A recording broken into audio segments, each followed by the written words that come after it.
사랑하는 성도 여러분, 우리는 감사할 것이 감사하는 것이 아니라 내 삶의 이 모든 순간순간 하나님의 은혜로 감사해 주겠습니다. 그럼 감사의 일들이 생겨요.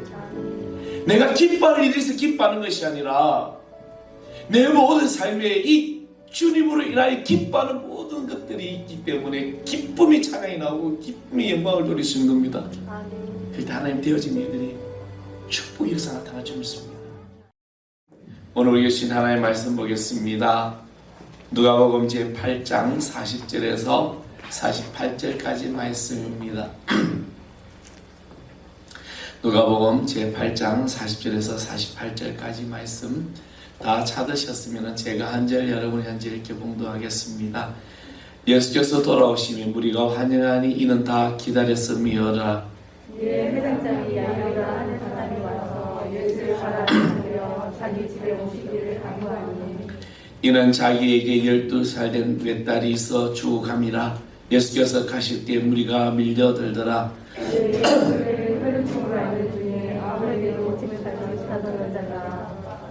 예수의 뒤로 와서 그의 옷가에 손을 대니 혈류증이 즉시 그쳤더라. 예수께서 이르시되 내 손을 댄 자가 누구냐 하시니 다 아니할 때 베드로가 이르되 주여 우리가 밀려들어 보나이다.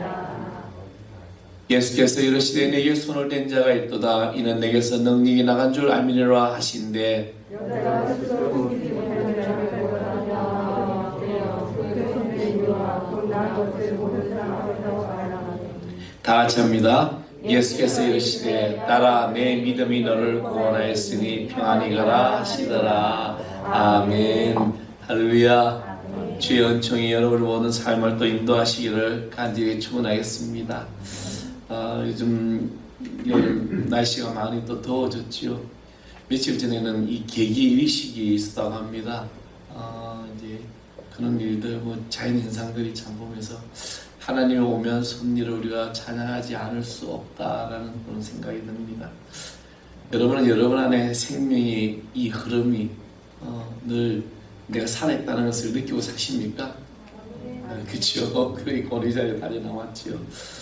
군대는 다양한 부대가 존재하고 있습니다. 보병이 있고 또 포병도 있고, 저 같은 경우는 이제 보병 출신이었습니다. 그래서 군대에서 보병을 땅깨라고 그러죠. 지금 이제 병가가 어떻게 나누는지 모르지만 저희들은 일빵빵이라고 있습니다. 그래서 보병은 항상 이 군대의 어떤 그 병가 번호가 있는데 일빵빵에서 땅깨. 근데 마지막 최후의 고지에 이제 깃발을 꽂는 것은 보병이다, 이런 말도 있습니다. 물론 이제 군대는 이 어느 병가든 요즘 굉장히 중요합니다. 요즘 아주 그냥 그 드론 부대도 있고 굉장히 많은 부대가 있습니다. 많은 어떤 역할들이 있습니다. 그 가운데 이제 의무병도 분명히 있습니다. 물론 여러 가지 어떤 병가들이 다 필요합니다. 그 가운데 이 다친 병사를 치료하는 이 의무병, 또 그 병사를 치료하는 야전병원도 분명히 필요하다는 것입니다. 전투에서 상처를 입은 군인을 위한 군병원, 이것은 어느 병원보다 좋은 시설을 갖춰야 되고 또 의료진을 갖춰줘야 한다는 것입니다. 그날 큰 전투를 감당해야 할 군대라면, 특별할 사유가 아니면 야전병원을 이용하지 말아야 합니다. 진정한 군대라면 총상을 입고 피를 흘리지 않는 한 전투 현장에서 땀을 흘려야 한다는 것입니다. 언제부턴가 이 한국 사회에서 굉장히 이제 이 힐링이라는 단어가 굉장히 많이 등장을 합니다. 상처받고 고통받는 자들의 치료에 어떤 기적들이 일어나고 있는 이 힐링. 지난 이태원 사태로 지금 이제 한국이 또 그것으로 인해서 또 굉장히 많이 이제 또 어려움을 당하고 있는데, 이 상처받은 가족들, 그들이 바로 또 힐링이라는 그런 치료가 필요할 때라는 것입니다. 어떻게 보면 모든 국민이 상처를 받아 이 환자와 같은 그런 느낌이 들 때가 있다는 것입니다. 사람마다 다 상처받고 어려워하고 우울증이 걸려있고 또 이 모양 저 모양으로 다들 아픔을 가지고 살아가더라는 것입니다. 그래서 모두가 치료를 받아야 할 환자이지 않을까라는 생각이 들 때가 있습니다. 군인이 가시에 찔려 상처 입었다고 야전병원을 찾기만 하면 그 전투는 패배하고 말 것입니다. 가끔 교회에서 성도들이 작은 상처를 받았다고 말하는 것을 보면서, 아주 작은 일에 상처를 받았다고 하는 그런 이들을 보면서 교회 전체가 야전병과 같은 그런 느낌을 받을 때가 있었습니다. 그러나 교회는 이미 우리의 상처를 치유하신 예수 그리스도의 능력으로 이미 우리가 세상으로 나아가서 치열한 이 영적 전투에 참여하는 군대가 되어야 한다는 것입니다. 물론 교회가 상처받은 영혼들이 와서 이곳에서 치유와 회복이 일어나는 능력이 일어나는 것입니다.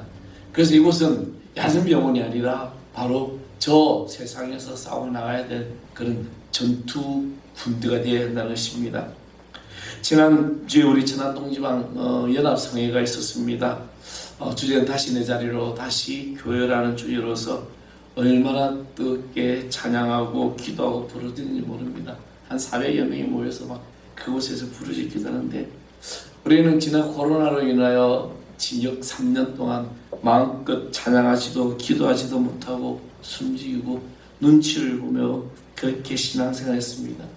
심지어는 어느 교회가 코로나가 걸렸다고 하면 그 교회가 마치 마녀사냥을 당하듯이 주변 이웃들의 눈치를 보고 마치 이 코로나의 어떤 주범이 교회인 것처럼 그런 언론이나 모든 것이 이슈화 되고 또 죄인 취급받게 되고, 심지어는 한 교회에서 코로나 확진자가 발생했다니까 지나가는 사람들이 돌을 가지고 그 유리창을 깨 부수는 일도 일어났다는 것입니다.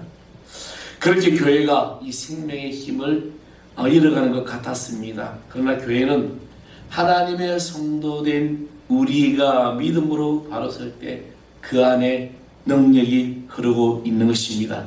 그래서 바로 내 안에 능력이, 생명의 능력이 흐르고 있다는 것입니다.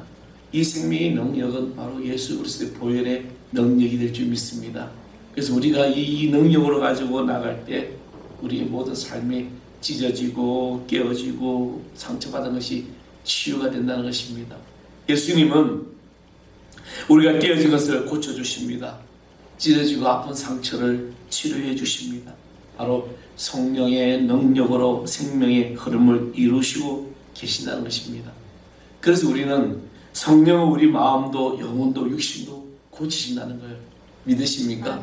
성령이 오늘도 내 안에 있으므로 우리의 영혼, 상처받은 영혼, 우리의 육신의 아픔, 내 마음, 이 모든 것들이 다 치유되고 고쳐주신다는 것입니다. 여러분과 성령님과의 관계는 어떻습니까? 주위 사람들의 얼굴이 밝습니까? 어둡습니까? 기쁩니까? 우리는 성령의 임재 속에 성령이 충만하면 우리의 삶이 기뻐야 될 줄 믿습니다. 이 치유의 역사도 마찬가지예요. 치유의 주님은 우리를 통하여 역사하신다는 겁니다. 그래서 우리의 믿음, 우리의 기도, 우리의 사랑, 우리의 이 성령의 터치를 말미암아 우리 가운데 하나님의 역사가 일어난다는 것이죠. 우리가 가만히 있으면 치유의 능력도 우리 안에 멈추고 맙니다. 내가 가만히 그냥 있다면 내 안에 있는 이 온갖 어려움과 온갖 아픈 상처 모든 것들이 치유가 되어야 되는데 이것들이 멈춰져 버립니다. 그래서 우리의 기도와 우리의 찬양과 우리의 간구와 우리의 사모함의 열정이 바로 이 모든 치유와 회복으로 능력으로 역사한다는 것입니다. 그래서 성령 충만이 필요하다는 거죠. 그 이유는 그것을 통해서 우리는 지혜로운 자가 되고 주님의 뜻을 이해하며 순종할 수 있기 때문이라는 거죠. 그래서 성령 충만은 곧 그리스도의 충만이요 하나님의 충만이요 또 성도들을 가장 언제하고 복되게 한다는 겁니다. 오늘 저와 여러분, 오늘 이곳에 오신 사랑하는 성도 여러분, 여러분이 이 성령 충만한 삶으로 복된 성도 되기를 간절히 축원하겠습니다. 그래서 내 삶이 기쁨이 넘치는 것이죠. 제자들이 성령을 받고도 예루살렘을 떠나지 않았습니다. 성령님도 예루살렘에 같이 계셨습니다. 그러나 핍박이나 성도들이 예루살렘을 떠나갔을 때 그들이 가는 걸음마다 발걸음마다 성령의 역사가 일어나고 충만함이 일어나고 치유가 일어나고 하나님의 놀라운 권세가 나타났다는 것입니다. 저는 오늘 우리 하늘 사랑의 성도 여러분이 여러분의 성령 충만함을 받고 여러분이 가는 곳마다 밟는 땅마다 내가 있는 곳마다 성령의 충만함으로 놀라운 역사가 임할 줄 믿습니다. 지금 이 시간에 치유 역사도 마찬가지예요. 생명의 능력이신 예수님께서 성령님께서 역사하시는데 우리는 막힘이 없어야 된다는 거예요. 이런 역사를 어떻게 할 게 일어나냐? 내 안에 그런 성령의 역사와 생명의 능력이 어떻게 하면 일어날 수 있을까? 먼저 우리는 믿음이라는 겁니다. 수없는 강조죠. 믿음. 복음서는 많은 치유 역사가 믿음의 결실이라고 말합니다. 여러분 복음서를 가만히 읽어보면 다 내 믿음대로 내 믿음대로 내 믿음대로 일어나라. 할렐루야. 아멘. 오늘 저와 여러분의 모든 삶에 이 믿음의 역사가 일어날 줄 믿습니다. 치유는요 하나님께서 하시는 고유 영역입니다. 물론 여러분 의사를 통해서 약을 먹고도 치유가 되지만 그런 모든 근본적인 치료는 하나님이 하셔야 됩니다. 나의 연약함, 나의 아픈 거, 내가 약을 먹고 내가 병원 가서 의사를 만나고 의사의 손을 통해서 하지만은 그러나 모든 치료는 바로 하나님이 하실 일이라는 거죠. 그래서 우리가 할 역할이 있다는 겁니다. 그래서 바로 믿음입니다. 아멘. 믿음. 아멘. 우리가 믿는 믿음이죠. 제가 예전에 한번 간증을 드린 적이 있는데 제가 이 어릴 때 눈이 다쳤습니다. 정말 조금만 내렸으면 제가 눈이 실명이 되죠. 좀 뾰족한 바위에 딱 그대로 찔려버려 넘어지면서 다쳤어요. 근데 병원에 갔을 때 의사 선생님이 놀랬다는 거죠. 저는 기억이 없지만은 울지도 않고 그때 기도를 하더라는 거죠. 예수님이 낫게 해주신다고. 눈입에서 피가 철철 나는데 그런 일들이 일어났다는 겁니다. 우리는 하나님의 이 생명의 능력이 흐르도록 역사하도록 내 안에는 두려움, 염려, 짜증과 불평과 불만을 싸워야 될 줄 믿습니다. 이스라엘 백성들이 수없는 하나님의 은혜를 보고도 그들이 입술에 날마다 원망하고 불평했습니다. 우리는 우리 마음에 믿음이 서 있어야 한다는 것입니다. 저는 오늘 이 말씀, 이 본문을 가지고 여러 번 말씀을 전했습니다. 본문의 내용에 보면 죽은 딸을 살리기 위해서 예수님 앞에 나온 이 해당장 야이로라는 이 아버지, 자기 딸을 살려달라고 하는 믿음의 이 고백. 그래서 이 야이로는 이 믿음과 싸워야 했습니다. 12일의 혈류증을 앓았던 이 여인의 믿음, 얼마나 그가 사모하는 믿음이 있었으면 주님의 옷자락만 만져도 내가 나을 수 있다는 이 믿음. 여러분 그런 믿음을 가지고 있으십니까?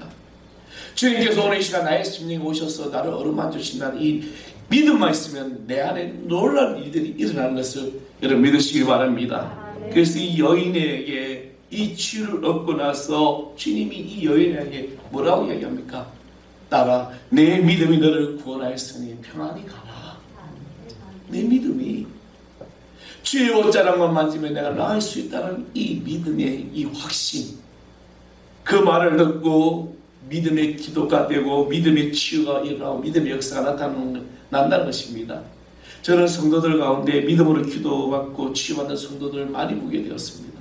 심지어는 제가 예전에 한참 막 집회 다니고 기도 막 쫓아다닐 때 그때 기도원에서 일어난 일들을 보면 놀라운 일이 나죠.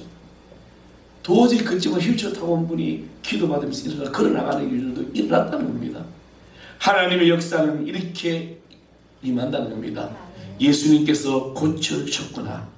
우리는 이제 믿음의 기도를 드릴 때 이 영적인 면과 육적인 질병이 치료될 줄 믿습니다. 아멘. 이것은 중요한 기도의 목표예요.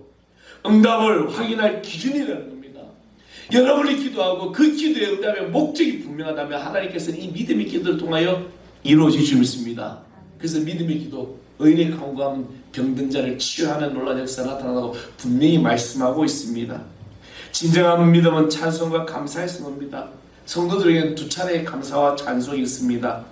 치유받고 난 뒤, 치유받기 전입니다. 많은 성도들이 치유받기 전에 감히 할렐루야 나는 고침을 받았다 하지 못합니다. 그렇잖아요. 이미 치유되기 전에 할렐루야 나는 고침 받았네 라고 우리가 어떻게 고백합니까? 근데 우리는 병든 자에게 고침을 받았냐 묻지만 사실은 할렐루야 이겼다, 이겼느냐라고 물을 수 있는 거죠. 지금 고침을 받았다 할 수 있는 것입니다. 내가 예수 이름으로 고침을 받을 수 있다는 믿음의 확신입니다. 이것이 믿음으로 할 수 있는 말씀이라는 거죠. 예수님은 어떠 하셨습니까? 예수님께서 고칠 수 있을까라고 걱정하고 염려하지 않았습니다.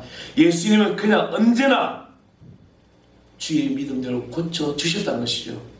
오늘 저는 이 시대가 동일한 이런 믿음의 역사가 나타날 줄 믿습니다. 그러면 우리 기다려볼 필요도 없습니다. 지금 나는 고침을 받았다. 아멘. 바로 이것이 우리 믿음의 확신이에요. 이것이 믿음의 감사와 찬양입니다. 성도들에게는 언제나 이 승리의 무드가 있어야 됩니다. 고백의 내용보다 더 먼저 고백의 분위기가 있어야 된다는 것이죠. 얼굴 표정, 행동이 입술보다 앞서야 됩니다. 여러분, 우리가 나는 기뻐요 하기 전에 그 기쁘다고 말하기 전에 얼굴 표정이 더 어떻게 됩니까? 기뻐져야 되잖아요. 그렇지 않습니까? 나 기뻐요 하면서 이렇게 되지 않아요. 기쁨이 얼굴이 나옵니다. 나 감사해요. 왜? 내 안에 이 행동의 모든 것이 먼저 나오기 때문입니다. 사랑하는 성도 여러분, 여러분은 치유받았으면 어떻게 확신할 수 있습니까? 그것은 다름 아니라 여러분의 감정과 여러분 표정에서 말해주고 있다는 것입니다. 내 안에 삶이 성령으로 말미암아 기쁨이 가득하다. 저는 오늘 여기 모인 사랑하는 성도 여러분, 여러분이 이 기쁨이 충만한 성도 될 줄 믿습니다. 그래서 표정이 밝아야 돼요. 아멘. 예배 오면서 표정이 밝아야 됩니다. 아까 밑에 이제 이 스티커를 붙이면서 들어온 성도님 아니면 우리 교회 학교애들 우리 또 아이들도 막 붙이라니까 어떻게 자기 거 어떻게 알고 자기 거 붙이더라고요. 그렇죠. 어떤 사람은 자기 거 2개 붙이고 그죠? 뭐가 될까? 그 표정들이 얼마나 기쁜지 모릅니다. 여러분, 우리의 삶의 이 감정과 표현은 숨길 수 없는 거죠. 오늘 내 안에 성령 충만함으로 혹여 내가 여러 가지 영적인 공과 아픔 또 일이 잘 안 될지라도 내 안에 주님으로 인하여 기뻐하는 주의 자녀 될 줄 믿습니다. 왜냐하면 주님 우리에게 항상 기뻐하라고 말씀하셨기 때문입니다. 두 번째로는 회개하는 것입니다. 마가복음 2장 1절에서 5절을 보면 많은 병이 죄로 인하여 생겼다라고 얘기를 합니다. 물론 모든 병이 다 죄로 생기는 건 아닙니다. 그럼 우리 욥을 어떻게 설명할 거냐는 거죠. 또 성경에는 많은 믿음의 선진들이 이 병들을 어떻게 해석을 할 거냐? 아니에요.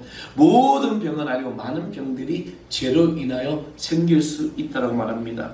그래서 마가복음 2장에 보면 예수님께서 가버나움으로 가는데 한 중풍병자가 이제 예수님이 수많은 무리가 따라다니니까 이 병자를 누가 4사람이 짊어지고 와서 예수님이 계신 집 지붕을 뚫고 줄을 매달려 내립니다. 근데 예수님께서 뭐라고 말씀하시냐면 예수님께 그들의 믿음을 보시고 작은 자야 내 죄 사함을 받았느니라. 할렐루야. 사랑하는 성도 여러분, 우리는 육신의 아픔, 육신의 모든 고통, 이 모든 것이 올 때 먼저 우리는 믿음의 회개의 기도를 드려야 될 줄 믿습니다. 먼저 내 안에 영적인 것을 바라봐야 되는 것이죠. 내가 믿음으로 회개하며 기도해야 됩니다. 혹여 내가 하나님 앞에 내가 어떤 삶 속에서 내가 부족한 것이 있었는지 아니면 내가 죄악으로 인하여 어떤 일들이 있었는지 이것을 기도할 때 이 회개의 기도가 나오는 순간 하나님과의 능력이 막혀있던 것이 막혀있던 장벽이 순간 다 무너진다는 것입니다. 그래서 죄를 입으로 토해내는 순간에 병에 고침을 받은 사람들이 많다는 것이죠. 어떤 분이 수십 년 동안 아파하는 이 병원에서 이 병명을 모르는 거죠. 알 수가 없다는 거예요. 왜 이러는지.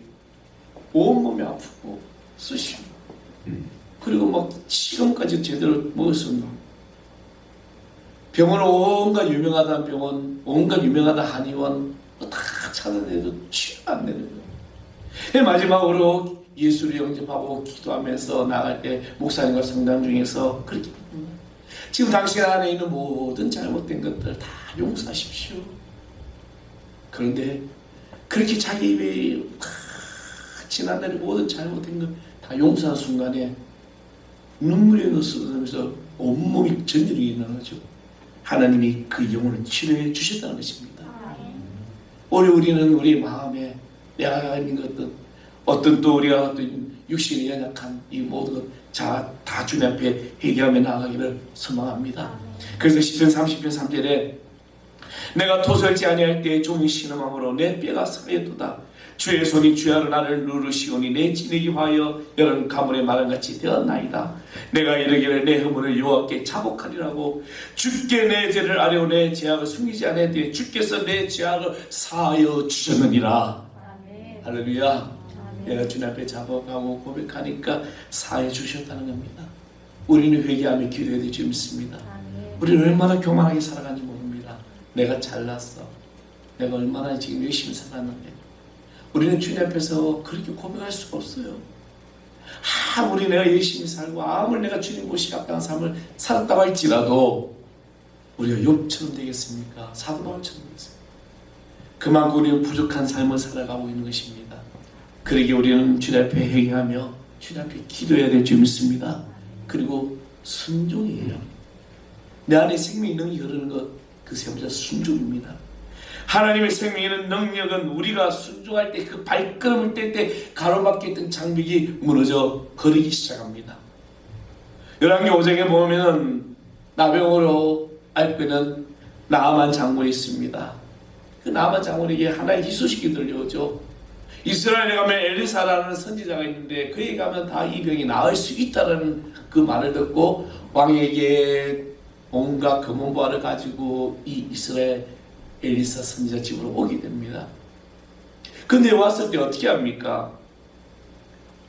처음에는 이 나아만은 순종을 거부합니다. 왜냐하면 열왕기 5장 11절에 보면 나아만이 노하여 물러가며 가로되 내 생각에는 제가 지금 내게 와서 그 하나님 여호와 이름을 가지고 내게 안수하고 소리지고 기도해야 되는데 어떻게 감히 나오보지도 않고 우리에게는 다메섹 강이 있고 아마나의 강이 있고 그리고 바르바리라는 이 좋은 강이 얼마나 많은데 내가 그곳에 가서 몸을 담그면 되는데 어디 요단강이라는 곳에 가서 몸을 7번 들었다 놨다 하라고 감히 나를. 근데 우리는요 너무나도 우리는 이 생각이 사로잡혔습니다. 내 생각에는 내가 우리는 얼마나 내가 이 자존심이 얼마나 내 의가 얼마나 강한지 모릅니다. 내가 얼마나 오랜 신앙생활을 했는데 내가 얼마나 많은 기도를 했는데 제가 아는 한 목사님 계십니다. 그분은 기도를 하루에 3시간씩 하신대요. 근데 제가 그분의 모습을 보면서 저분이 기도를 3시간 막 자랑스럽게 나는 기도를 3시간씩 해. 근데 전혀 그분의 삶의 모습을 보면서 기도를 3시간씩 4시간씩 하는 분 같지가 않아요. 그 기도 어떤 기도인가? 항상 인색하고 항상 자기만 생각하고 항상 자주 어떤 열등감에 사로잡혀요. 우리가 기도하는 사람이라면 이 모든 것이 다 내려져야 될 줄 믿습니다. 기도의 시간이 중요한 게 아니에요. 내가 10분을 기도하든 20분을 기도하든 내 삶의 온 정성을 하나님께 드린 이 감격의 기도가 하늘의 문을 열어 축복의 역사로 임할 줄 믿습니다. 그래서 이 순종을 거부했던 자가 어떻게 합니까? 그 종들이 와서 가로되 내 아버지여 선지가 당신을 명하여 큰 일을 행하라 했습니까? 아니 뭐 큰 일을 하라 그랬어요? 가서 뭐 집을 쌓아 만들어서 성전을 주라 그랬어요? 그냥 단순한 거예요. 요단강에 가서 7번 돌았다 나왔다 하시면 돼요. 가서 그 말에 순종해 보십시오. 나아만이 나아가서 정말 하나님의 사람의 말대로 요단강에 7번 몸을 닦았다니까 그 몸이 어린아이 살같이 깨끗하게 치우더라. 할렐루야. 바로 우리는 순종입니다. 내 안에 우리 하나님이 주신 말씀에 순종해야 될 줄 믿습니다. 성령님 오늘 내 안에 여러분의 역사하시는 그 말씀에 우리는 귀를 기울여야 돼요. 나는 지금 주님 앞에 어떠한 삶을 살아가고 나는 어떠한 기도를 드리고 나는 어떠한 마음을 가지고 내가 주님 앞에 고백하고 나아가고 있을까?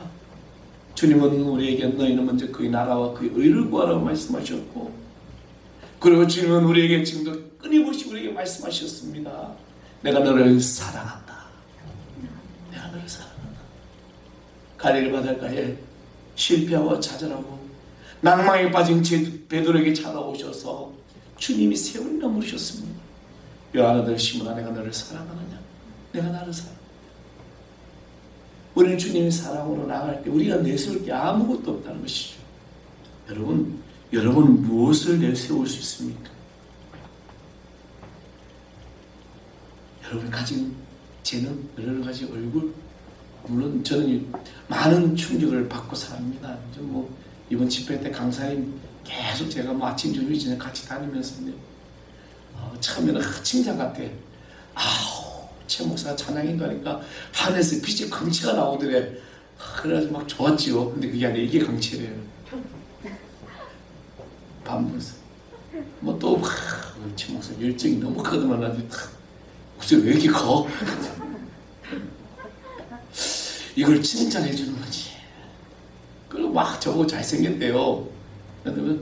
또 뛰어서 근데 조금 그려이. 아무튼 근데 우리는 우리 가운데서 정말 그 말씀 한마디 한마디 하나님께서 해주신 말씀 우리가 잘생기고 못생 그런 거 아니에요.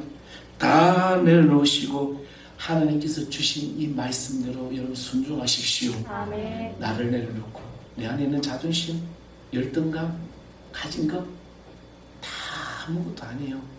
하나님 어느 날 부르시면 다 두고 가야 됩니다. 지금 이 순간 내 안에 생명이 능력이 흐름을 믿고 기뻐하며 가서 복음을 전한 주의 자녀 될 줄 믿습니다. 하나님께서 주신 말씀 여러분 그 말씀 한 말씀은 생각하면서 한 걸음 한 걸음 여러분 걸음을 걸으시길 바랍니다. 기도하라, 찬송하라, 용서하라, 감사하라. 여러분 정말 제가 한 번을 용서한 적이 없어요. 용서하지 못했습니다. 그래서 언젠가 말씀드렸죠. 저는 그래서 용서에 대한 설교를 안 했어요. 못했어요. 왜? 내 스스로가 그 사람 용서 못했는데 어떻게 강단에 서서 성도들에게 용서하라고 말할 수 있을까? 그래서 막 3년 동안 제가 용서 못했어요. 근데 제 안에 있는 마음이 얼마나 아픈지 몰라요. 그래서 제가 그분에게 전화해서 제가 잘못했다니까 그분도 잘못했다고. 그러고 나서 제가 용서에 대한 설교, 그 주간에 용서에 대한 설교를 했습니다. 여러분 우리가 기도하라, 찬송하라, 감사하라. 아니 감사할 게 없는데 뭘 감사해요? 아니에요. 하나님이 여러분에게 생명 주심을 감사하십시오. 내가 아침에 밥을 먹을 수 있는 것도 감사하고 오늘 아침에 우리 교회 하나 와서 목사님 무슨 목양시간에 내가 뭐 다 안 끝냈는데 빨리 오래 나보고 목사님 1분만 기다려주니까 그래서 60km 세더라고. 그래서 1분이 됐대. 왜 안 나오냐? 조금만 더 세. 90분만 세서 목사님 90분 셀 때 나왔대. 자기가 막 그 모습을 보니까 얼마나 감사하는지 몰라요. 목사님 자기 뭐 자랑하고 싶게 자랑 박수 쳐주고 그렇죠? 얼마나 감사한지 모릅니다. 얼마나 기쁜지 몰라요. 사랑하는 성도 여러분, 우리는 감사할 것이 감사하는 것이 아니라 내 삶의 이 모든 순간순간 하나님의 은혜로 감사해야 줄 믿습니다. 그런 감사의 일들이 생겨요. 내가 기뻐할 일이 있어 기뻐하는 것이 아니라 내 모든 삶에 이 주님으로 인하여 기뻐하는 모든 것들이 있기 때문에 기쁨이 찬양이 나오고 기쁨이 영광을 돌리시는 겁니다.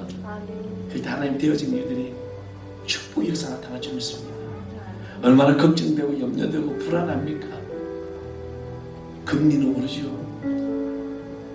어제 우리 친구 목사를 만났는데 나보고 어떻게 할 거냐, 이자가 9%까지 오른데 걱정한다면 뭘 돼요? 하나님을 하셔야지. 지금 그걸 걱정한다고 지금 어떻게 해요? 갑자기 저희 교회가 이자가 100만 원이 뛰어오르었어요. 금리 갑자기 2% 올라가면서 한 해 내 이자가 100만 원이 뛰어오르니까 그거 어떻게 할 거야? 그래서 뭐 어떻게 해요? 우리는 걱정을 염려한다고 될 일이 아니에요. 하나님이 하셔야 됩니다. 여러분 앞에 가정에 있는 문제, 작은 일이든 큰 일이든 다 주님 앞에 맡기십시오. 7번까지 그렇게 하십시오. 한 번, 두 번 하다가 포기하지 마시고 하나님 앞에 온전한 삶을 드리면서 내 안에 생명의 능력이 흐르고 믿고 기도하십시오. 하늘의 권세가 여러분 나타날 줄 믿습니다. 한 주간 또 세상에 살면서 주님이 축복해 주신 거예요. 하나님 큰 역사가 우리에게 임할 줄 믿습니다. 우리 찬양하겠습니다. 예수 하나님의 공이 찬양드립니다. 예수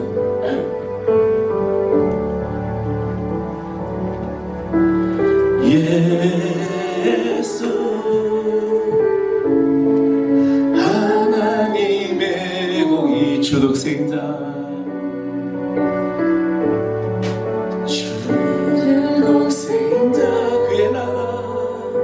그의 나라 임하시네.